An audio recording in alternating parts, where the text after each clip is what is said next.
I thirst for souls, come to me. I thirst, who will help bring them to me? Bring them to my Father, wash them in my blood, bind their wounds of sin by the power of my love. Tell them of my mercy, show to them my heart, pierced and ever broken, with love to impart. I thirst,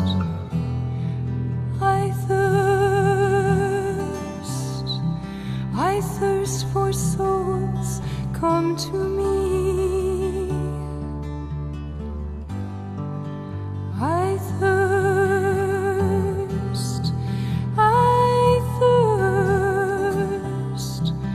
who will help bring them to me? Many tears are falling, souls have lost their way, tired and discouraged, too broken to pray. Will you be my tenderness? All the world will see. I am always waiting. Please come to me. Come to me, all you who labor and are heavy laden, and I will give you rest.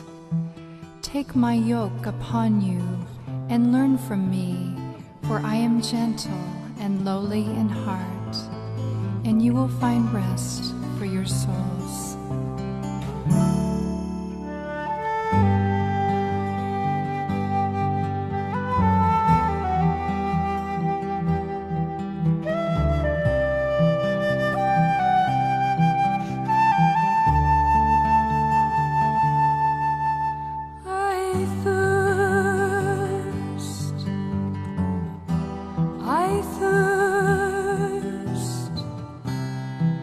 I thirst for souls, come to me.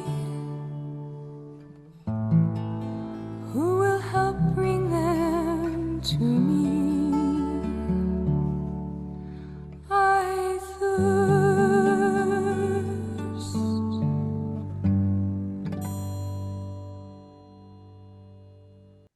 Dalam nama Bapa, Putra, dan Roh Kudus. Amin.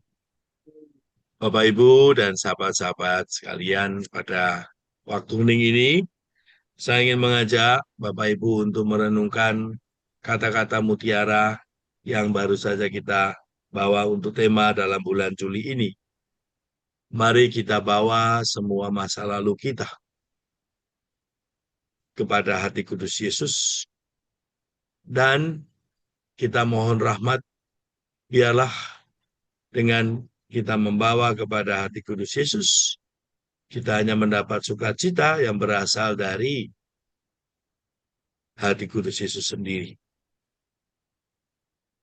Kita percaya Tuhanlah yang selalu membawa kita untuk menemukan sukacita yang sejati, yaitu perjumpaan dengan Tuhan dalam kerendahan hati, mengakui keterbatasan dan kekurangan kita. Tema ini sesungguhnya berasal dari Bapak Tarsis dari komunitas KKIT Cibubur yang dibagikan dalam grupnya KKIT Muda. Saya menarik Saya tertarik dengan mengangkat ini dan mengusulkan sebagai tema bulan Juli, karena berasal dari kita semua, dari Pak Tarsis dan juga dari kiranya Pak Tarsis tersentuh untuk membawa itu kepada KKIT Muda ya. Dan KKIT Muda juga menanggapinya dengan emoji ya, dengan heart, dengan tanda jempol dan semuanya. Intinya kata-kata ini menyentuh orang-orang muda, tidak hanya Pak Tarsis sendiri ya, yang membawanya dalam sharingnya kepada orang muda. Tapi juga sekaligus kata-kata ini adalah juga kata-kata yang membawa kita kepada suatu kesadaran ya. Kita tidak boleh berhenti meratapi masa lalu. Karena sebagaimana almarhum Bapak Fransiskus ya, Paus Fransiskus mengatakan masa lalu itu adalah miliknya para kudus, para santo santa. Tetapi kita adalah orang yang hidup dan orang yang berdosa, kita selalu berani untuk menatap ke depan ya. Dan membawa masa lalu dengan rahmat Tuhan, supaya kita bisa belajar dari masa lalu bagaimana semakin intim dengan Tuhan. Maka saya membacanya sebagai suatu kesadaran bahwa ketika masa lalu itu kita bawa kepada Tuhan, maka kita menemukan tidak ada satupun yang dalam hidup ini sia-sia. Karena semua peristiwa hidup yang kita sebut peristiwa positif atau negatif, yang kita sebut peristiwa kesuksesan atau kegagalan, yang kita sebut peristiwa yang terang maupun gelap, semua peristiwa itu ketika kita bawa kepada hati kudus Yesus, sungguh-sungguh menjadi sumber untuk kita menyadari bahwa semuanya adalah jalan kepada Tuhan. Kesuksesan jalan kepada Tuhan sama halnya juga kegagalan yang kita sebut dalam cara manusia menilai, menghakimi peristiwa. Tetapi ketika kita membawanya kepada Tuhan, kepada hati kudus Yesus, tidak ada lagi yang namanya peristiwa sukses atau gagal. Tidak ada lagi peristiwa yang kita katakan terang atau gelap. Di dalam Tuhan, semuanya menjadi jalan kepada sukacita, jalan kepada kekudusan. Saya mau menawarkan kepada Bapak Ibu renungan pada malam ini dengan kembali ya, penderitaan Kristus adalah jalan yang memerdekakan batin kita. Penderitaan Kristus adalah tempat di mana kita memurnikan hati kita. Karena di situ kita menemukan kekuatan iman yang memberikan anugerah kepada setiap orang yang setia datang kepada Tuhan, menaruh semua peristiwanya tanpa suatu penilaian manusia, entah itu baik atau buruk, entah itu jatuh atau hal yang menyenangkan, kita hanya datang kepada Tuhan setia dan taat untuk membawanya sebagai jalan ambil bagian dalam penderitaan Kristus. Dan inilah yang selalu kita datang juga pada Jumat pertama, secara khusus di hadapan Sakramen Maha Kudus, membawa semua peristiwa manusia kita kepada hati Yesus, karena kita tahu dan kita sadar setelah kita mengatakan ya pada Tuhan Yesus, setelah kita mengamini bahwa Tuhan Yesus adalah jalan, kebenaran, dan hidup, setelah kita semakin mengalami peristiwa dari peristiwa satu ke yang lainnya, suatu perjumpaan yang mendalam dengan Tuhan, karena kita selalu membawa setiap peristiwa datang pada Tuhan, maka kita belajar dari Tuhan Yesus, yaitu belajar menjadi taat dan setia untuk terus datang pada Tuhan. Maka di sini melaksanakan kehendak Bapa tiada lain adalah suatu keberanian kita untuk terus datang kepada Tuhan. Kita tidak tahu apa kehendak Bapa. Kita tidak tahu apa yang menjadi tuntunan Tuhan kepada kita. Tapi yang pasti kita mengalami ketika datang pada Tuhan, hati kita dipenuhi sukacita untuk menyambut kembali hidup ini dengan kekuatan Allah. Datang pada Tuhan tidak mengubah yang kita alami, seolah-olah seperti halnya orang mempunyai suatu kerinduan untuk mendapatkan mujizat. Seolah-olah mujizat itu adalah kalau kita datang, kita mendapatkan yang kita inginkan, lalu semuanya terlepas dari segala masalah hidup. Datang pada Tuhan bukan itu yang sesungguhnya membuat kita datang. Yang membuat kita datang adalah kita ingin setia, terus taat, mendengarkan Tuhan dalam setiap peristiwa-peristiwa yang kita alami, dalam setiap masalah-masalah yang kita hadapi, dan sekaligus juga kita tetap setia dan taat untuk mendengarkan Tuhan bagaimana menghadapi semua masalah-masalah dalam hidup ini, termasuk masalah-masalah dosa. Hari ini, bacaan Injil hari ini tentang Matius, dan ini kiranya juga dapat kita baca dari kitab Ibrani. Sekalipun anak Tuhan Yesus telah belajar menjadi taat, dan ini ternyata dari apa yang telah dideritanya. Mari kita coba membaca ini dalam konteks Injil hari ini, Injil Matius. Dalam Injil hari ini, Matius dipanggil Tuhan untuk membuka rumahnya, supaya Tuhan datang, dan Tuhan datang makan bersama mereka. Di tengah-tengah mereka ada orang-orang Farisi, dan orang-orang Farisi protes, ya, bagaimana Tuhan makan bersama dengan orang-orang berdosa. Saya membaca bacaan hari ini dengan kitab Ibrani ini. Tuhan belajar menjadi taat lewat penderitaannya. Tuhan belajar menjadi taat dengan mendengarkan penderitaan orang-orang berdosa. Tuhan belajar dari perjumpaan dengan orang-orang berdosa, dengan semua manusia yang merindukan Tuhan. Dan disitulah Tuhan menemukan arti penderitaannya. Disitulah Tuhan menemukan jalan salib adalah jalan yang membebaskan semua orang berdosa untuk tidak berhenti datang pada Tuhan. Untuk tidak berhenti karena kuasa dosa yang membuat mereka tidak dapat datang pada Tuhan. Dan disitulah ketaatan Tuhan. Ia belajar menjadi taat kepada Bapa, karena dengan ketaatan itulah Tuhan membebaskan belenggu manusia dari belenggu-belenggu dosa, mengalahkan kuasa dosa, menghancurkan kuasa maut, dan dengan kebangkitannya Tuhan membawa setiap orang yang datang kepada Tuhan tidak lagi dikuasai oleh kuasa dosa.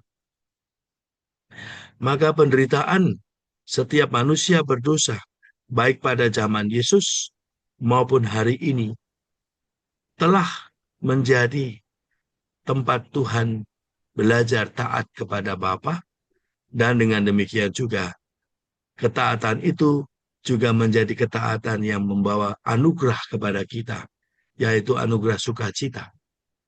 Sebagaimana Tuhan bangkit dan dimuliakan dan naik ke surga, itulah juga ketaatan kita kepada Tuhan yang membawa kita dibebaskan dari segala belenggu dosa dengan suatu kesadaran.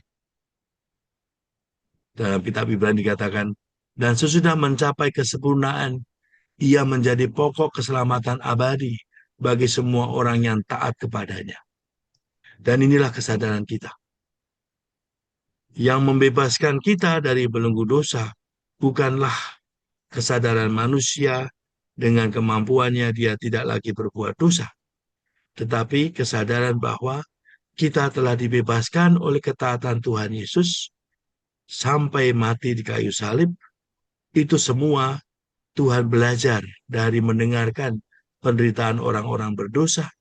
Maka Tuhan menjalankan perutusannya sampai akhir dengan kesadaran kehendak Bapa adalah membawa semua orang kembali datang kepadanya.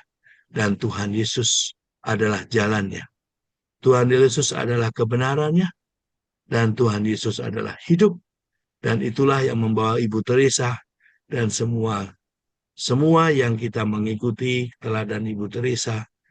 Kita belajar dari Ibu Teresa juga untuk datang kepada Yesus, dan sekarang kita semua selalu datang pada Tuhan, dan maka kita menemukan kesetiaan untuk datang pada Tuhan. Itulah yang membebaskan kita dan juga membawa kita kepada banyak orang untuk melihat Yesuslah tempat kita mengalami kebebasan batin, kemerdekaan batin.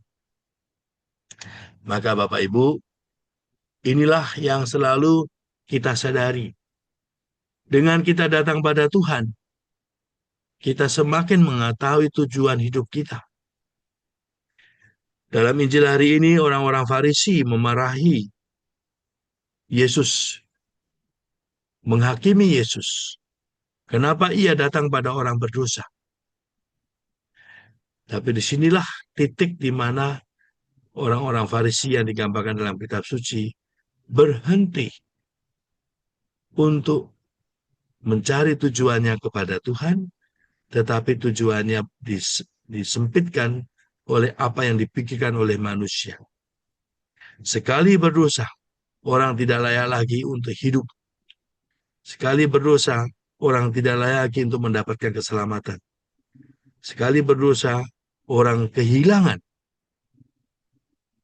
identitasnya sebagai anak Allah. Dan itulah cara manusia menghakimi dunia. Cara manusia menghakimi orang berdosa, sampai akhirnya manusia seolah-olah hanya dengan mengatakan, saya tidak berdosa, lalu mengalami yang namanya keyakinan akan hidup kekal. Inilah yang menyesatkan. Inilah cara manusia dikuasai oleh kuasa-kuasa jahat sampai lagi tidak datang pada Tuhan.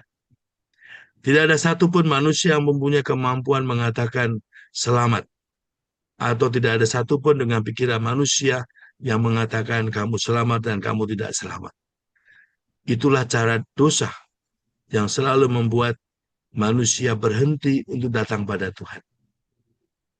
Maka dengan kita datang pada hati Yesus Maha Kudus, dengan kita melakukan selalu adorasi di hadapan sakramen Maha Kudus, kita semakin menyadari hanya Tuhanlah yang membebaskan dan menyelamatkan.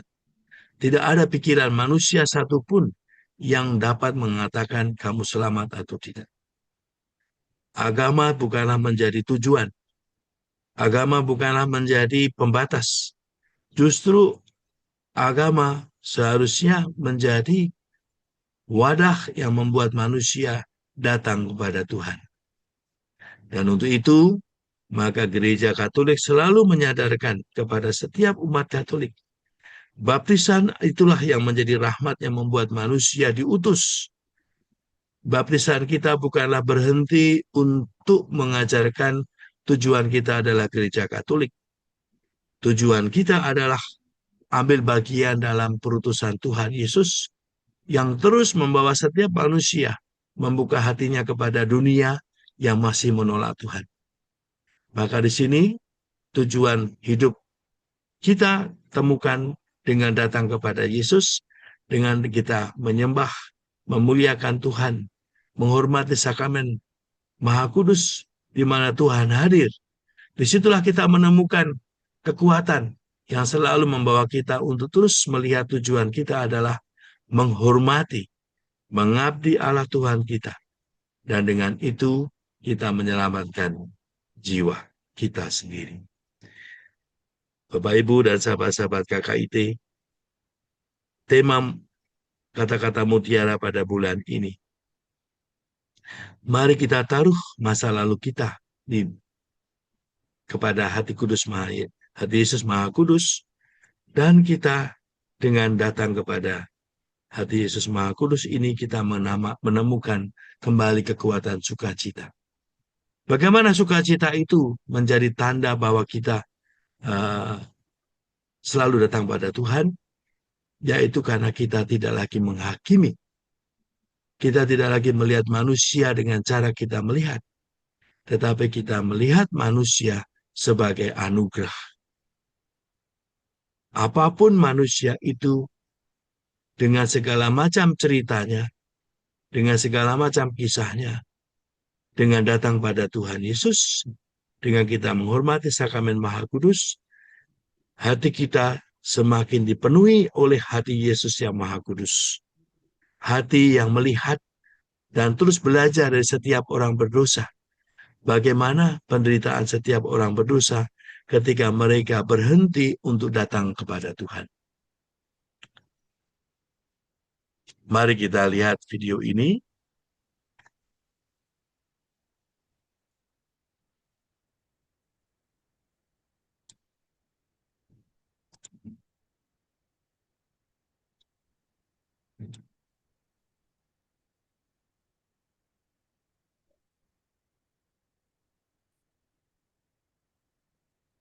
Joy. That is the mystery of love. If you are in love, then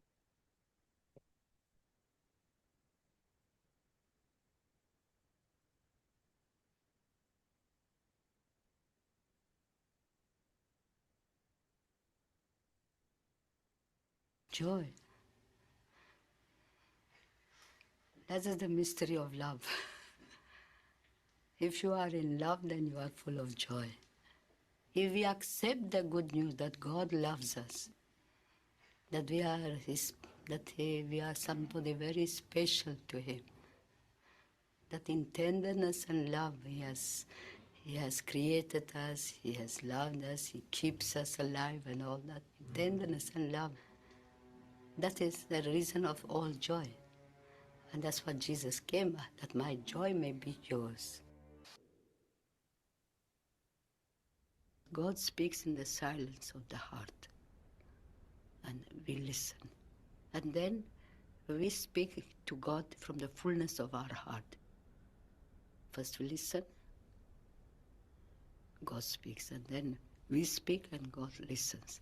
And that connection is prayer, is oneness with God. A soul of prayer, fruit of prayer, is deepening of faith. And the fruit of faith is love.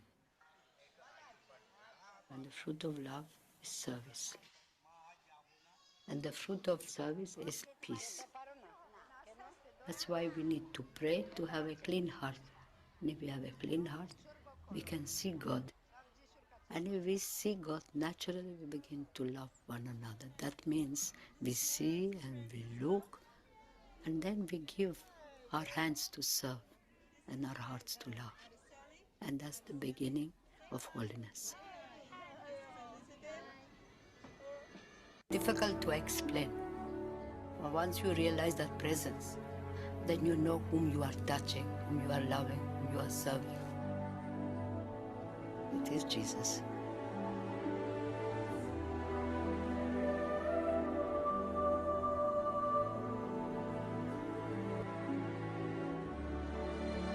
Externally you see just pride, but it is Jesus.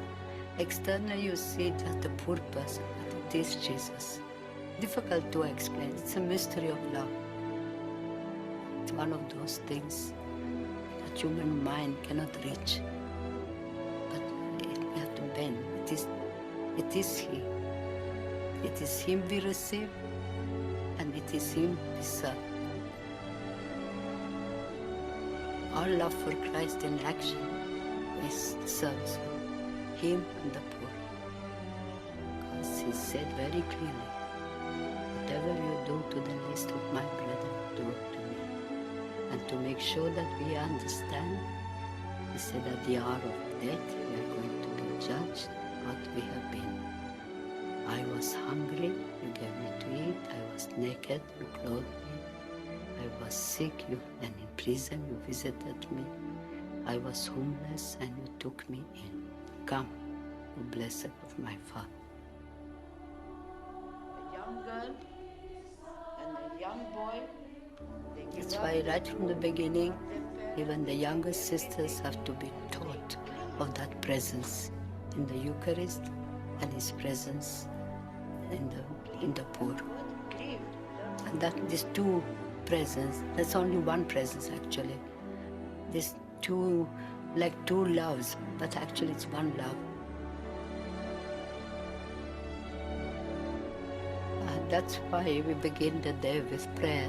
We begin with Mass, we begin with Holy Communion. Only after we have received Him as bread of life. He has made Himself bread of life to give us life. And that receiving of that life gives us the strength and the courage and the joy and the love to touch Him, to love Him, to serve Him, and so on. Without Him we couldn't do it, but with Him we can do all things.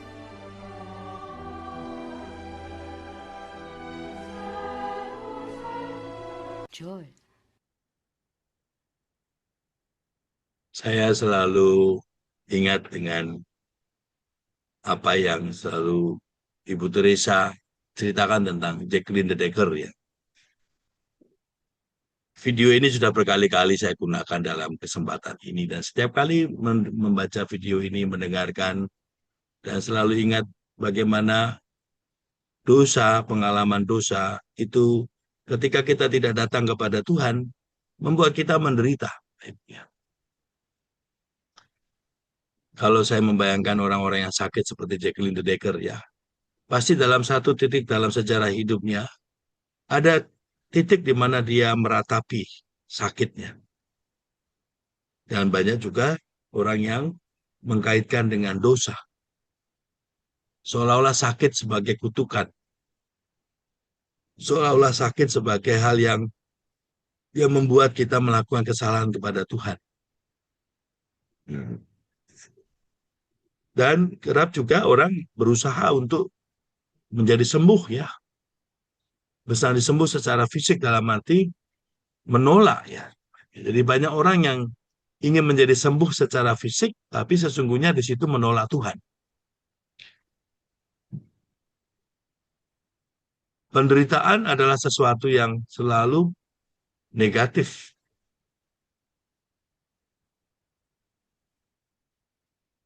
Saya selalu melihatnya dalam kaitan dengan penderitaan dan sengsara ya. Kita merenungkan kisah sengsara Tuhan. Tuhan itu dibuat mengalami penderitaan karena disengsarakan oleh orang-orang Yahudi yang saat itu menolak Tuhan Yesus. Maka kalau kita sadar betul, menolak Tuhan itu membuat sebenarnya kita sengsara, Bapak Ibu. Sakit akhirnya dianggap sebagai suatu sumber kesengsaraan. Entah karena kita yang tidak sadar ya, kita memanen ya, kita menabur benih-benih sengsara. Entah lewat makanan, entah lewat macam-macam ya. Minta maaf, saya juga hari-hari ini menyadari bahwa selama ini saya membiarkan ya, dengan tidak memperhatikan apa yang dimakan dan diminum juga. Dan saya menemukan bahwa ada banyak sengsara-sengsara yang memang karena ya kita lakukan sendiri ya, tanpa sadar ya. Atau sadar atau tidak sadar itu hal yang sama ya. Sadar atau tidak sadar juga kita membuat diri kita sengsara.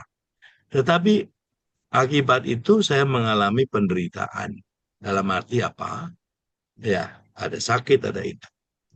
Tapi dalam perjalanan saya sendiri, saya menemukan, ya waktu saya COVID dan semuanya itu, sebenarnya sudah banyak ya belajar ya. Tapi saya tidak belajar dengan ketaatan untuk terus ya menjadikan penderitaan sebagai jalan untuk saya menyadari bahwa ada banyak hal yang sesungguhnya saya tidak datang pada Tuhan ya. Ya sebagai imam juga sebagai Yesuit ya. Dalam banyak hal saya menyadari bahwa ada banyak jalan-jalan penderitaan yang menunjukkan kepada diri saya untuk datang pada Tuhan, tapi saya tidak datang pada Tuhan. Ya, mungkin juga karena pencarian tentang aktualisasi diri dan semuanya dan semuanya. Tapi hari-hari ini saya menyadari bahwa uh, melakukan puasa bukan untuk jadi kurus ya Bapak Ibu ya. Saya puasa untuk supaya saya bisa melayani, supaya sehat ya. Dalam arti itu ya saya menyadari bahwa ada banyak hal yang perlu saya lakukan dan saya bawa juga dalam doa. Jadi hari-hari ketika saya menjalani ini ya saya sadar bahwa ini juga saya persembahkan sebagai jalan. Uh, ya saya usahakan sebagai jalan untuk saya semakin beriman ya bahwa Tuhan memberi saya kesehatan dan kehidupan ini ya untuk juga saya bisa bagikan. Ya. Tapi kalau memang sudah saatnya tiba ya, ya tidak apa-apa. Nah, yang ini mau saya katakan kepada sahabat-sahabat KKIT ya, dan Mutiara Ibu Teresa pada setiap Jumat ini. Ya, kisah penderitaan dari Tuhan Yesus, kisah penderitaan dari Jacqueline de Decker, kisah penderitaan yang saya alami, kisah penderitaan yang Bapak Ibu punya. Ya. Ketika kita datang pada Tuhan, kita bawa itu dalam kesadaran kita, membangun relasi dengan Tuhan. Maka setiap kisah itu menjadi sangat berarti karena kita dibantu lewat kisah itu untuk setia, untuk taat. Ini sangat unik sekali ya. Jadi kalau kita melihat bagaimana Ibu Teresa kenapa sampai usia 87 tahun ya. Dari usia dia punya devosi kepada sakramen Maha Kudus yaitu usia 3 tahun.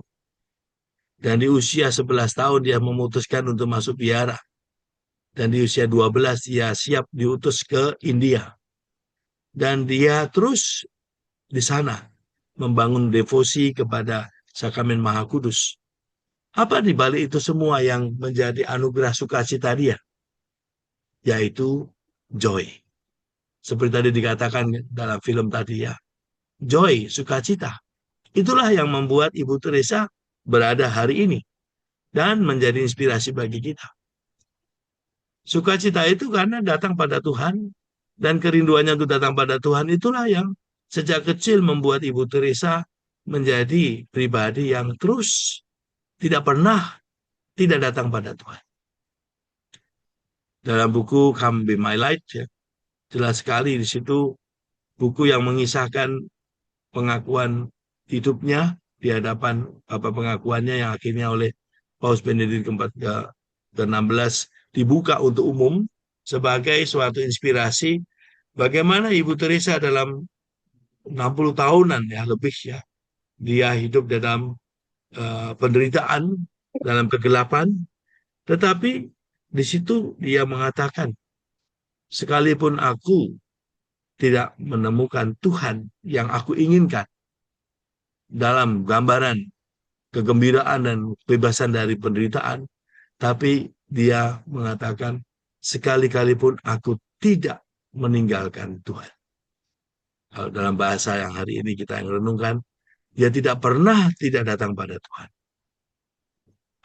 Dan itulah rahmat yang ia terima sebagai sukacita karena ia setia dan taat untuk terus datang pada Tuhan dan menjadikan jalan penderitaannya dan penderitaan orang lain untuk jalan datang pada Tuhan.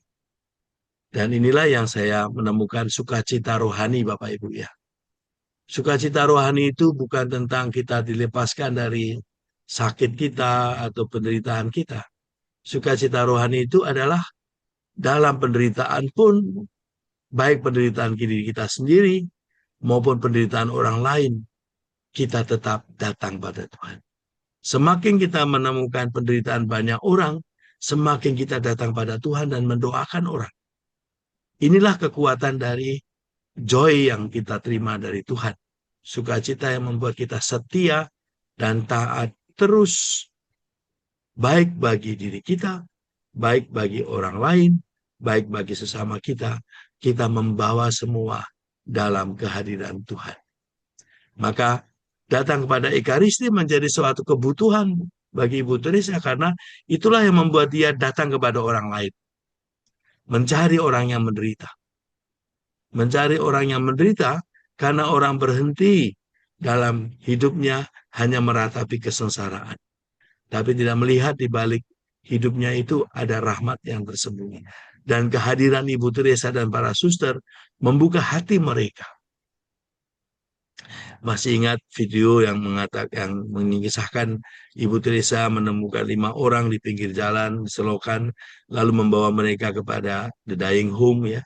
Dan lalu salah satu yang Ibu Teresa sentuh dan dia mengatakan terima kasih. Dan Ibu Teresa mengatakan terima kasih, orang itu adalah hadiah terbesar yang ia berikan kepada saya. Karena senyumnya dan kata itu membuat Ibu Teresa menemukan orang ini sungguh melihat Tuhan dan tersentuh oleh kasih Tuhan lewat apa yang Ibu Teresa berikan, yaitu ketulusannya mengambil penderitaan orang itu untuk dibawa kepada hati kudus Yesus. Maka Bapak Ibu, kata-kata mutiara malam ini itu bisa kita renungkan secara luas sekali. Penderitaan kita, penderitaan orang lain yang kita bawa kepada hati kudus Yesus, dan itulah masa lalu yang berani kita bawa kepada Yesus, supaya kita juga terus dengan itu mengalami sukacita yang dari Tuhan, yaitu dengan setia dan taat terus datang kepada Tuhan, membawa setiap penderitaan yang kita temui dalam hidup ini, karena kita membawanya kepada Yesus. Maka di sini kisah Ibu Jacqueline de Decker menjadi inspirasi bagi kita juga, seperti yang dikatakan Ibu Teresa dalam video tadi. Para suster bukanlah pekerja sosial, tapi para suster adalah seorang kontemplatif, seorang yang terus merenungkan. Ada begitu banyak orang yang di dunia ini yang masih belum datang pada Tuhan. Maka mereka datang kepada orang miskin bukan karena ingin mengurangi sengsara mereka, ingin mengurangi luka-luka mereka, tetapi yang paling utama dan tujuan terakhir adalah mereka datang pada Tuhan. Dan mereka mengalami Tuhan dalam sentuhan-sentuhan yang para suster lakukan. Video berikut ini mari kita renungkan bagaimana kemiskinan hati adalah juga salah satu sumber sengsara manusia. Tapi disitulah kita diundang untuk masuk dalam kemiskinan hati yang membawa kita berani untuk datang kepada orang-orang yang hatinya terluka dan tidak mengalami kedamaian. They don't need to know me and to know my background. I am what I am in the eyes of God. But it's very important for people to know the poor. Material poverty, you can always satisfy with material. The unwanted, the unloved, the uncared, the forgotten, the lonely. This is much greater poverty. Today, Passion of Christ is relived in each one of us in a different way. The loneliness of Jesus, the pain and the suffering of Jesus in Gethsemane that caused perspiration of blood, I think that was much greater than even the crucifixion itself.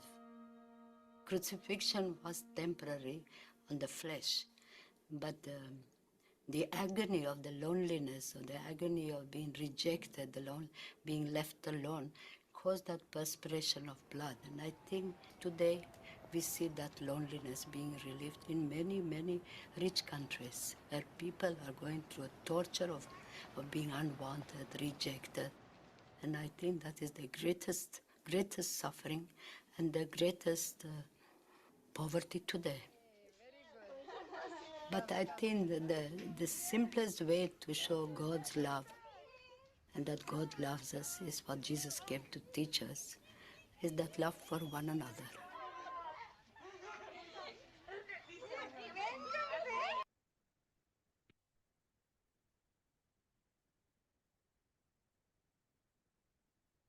Baik, Bapak, Ibu, dan teman-teman sekalian,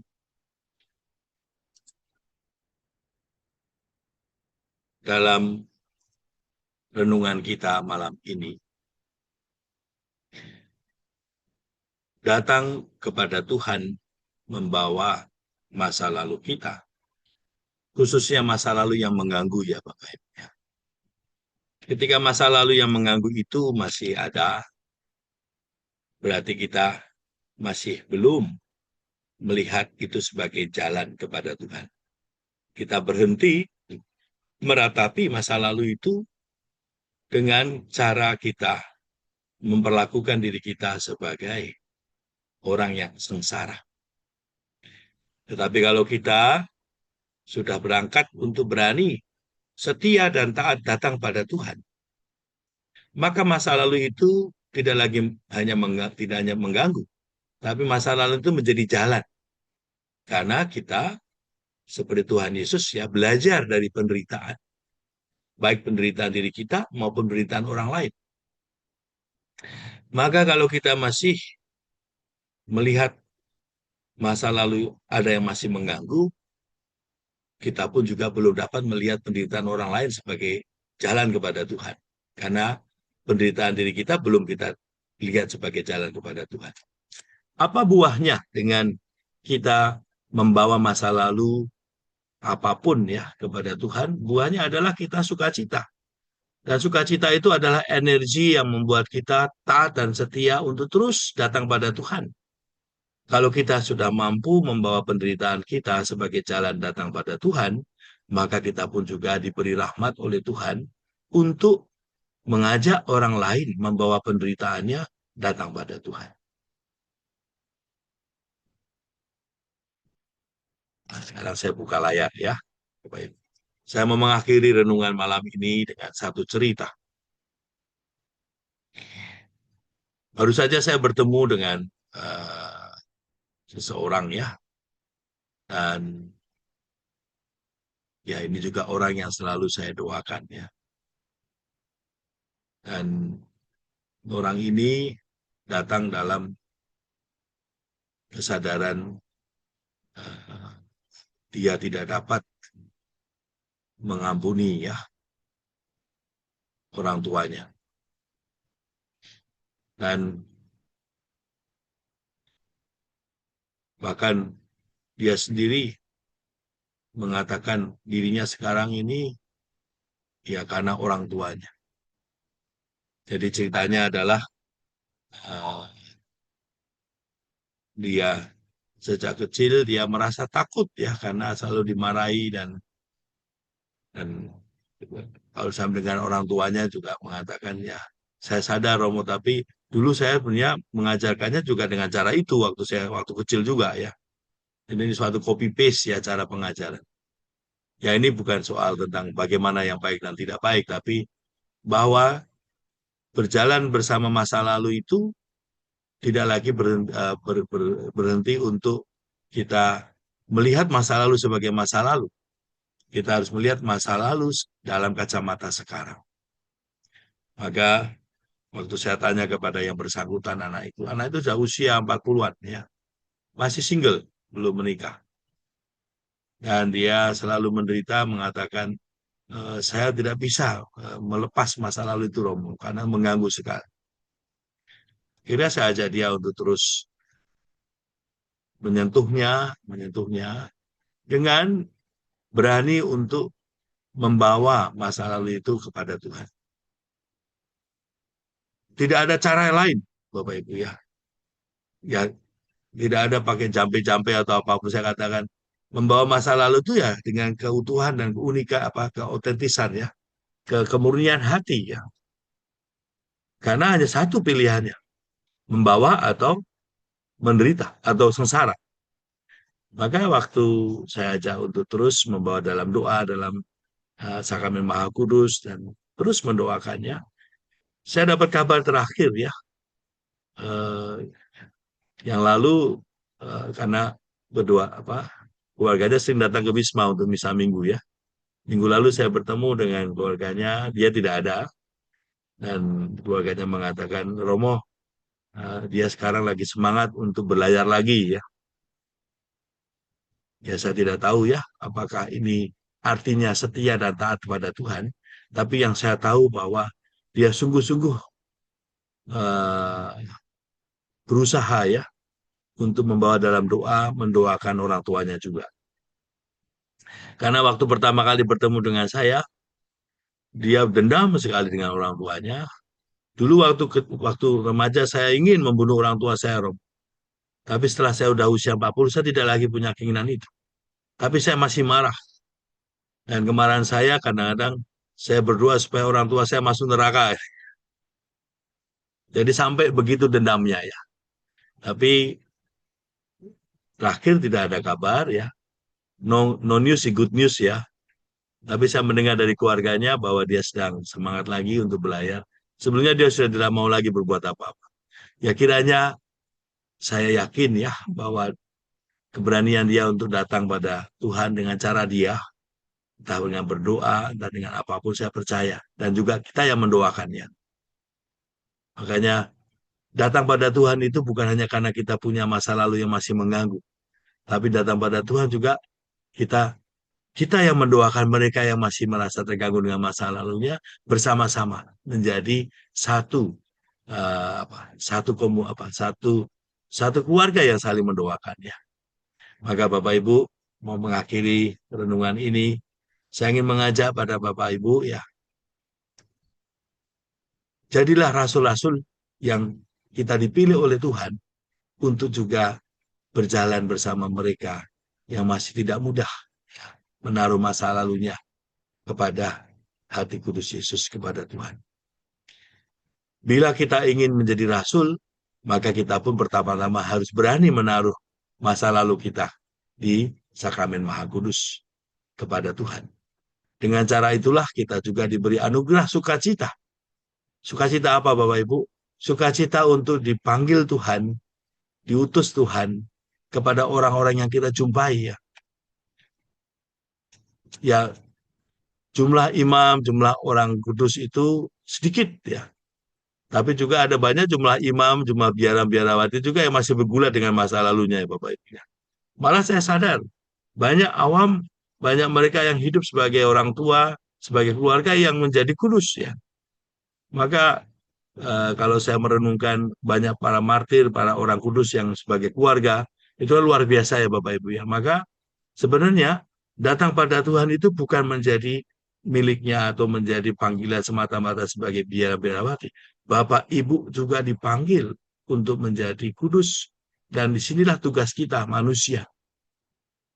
Orang kudus itu tidak ada title-nya Bapak Ibu.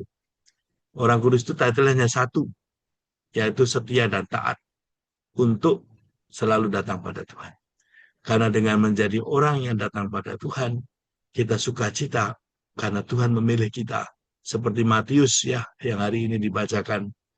Matius rumahnya menjadi tempat orang berdosa berkumpul dan makan bersama Tuhan. Maka kita sebagai Matius-Matius yang sudah mengalami indahnya datang pada Tuhan, kita juga sukacita ketika di rumah kita, dalam hidup kita. Ada banyak orang berdosa yang sukacita karena berjumpa dengan Tuhan. Maka dengan demikian, hidup kita juga menjadi jalan bagi banyak orang untuk mengalami sukacita, yaitu setia dan taat datang pada Tuhan. Kalau kita saja datang pada Tuhan, dan lewat kita banyak orang datang pada Tuhan, bukankah itu indah ya Bapak Ibu? Karena dengan demikian mata rantai, bagaimana orang datang pada Tuhan setia dan taat, menjadi mata rantai yang membebaskan banyak orang yang masih belum memutuskan untuk datang pada Tuhan.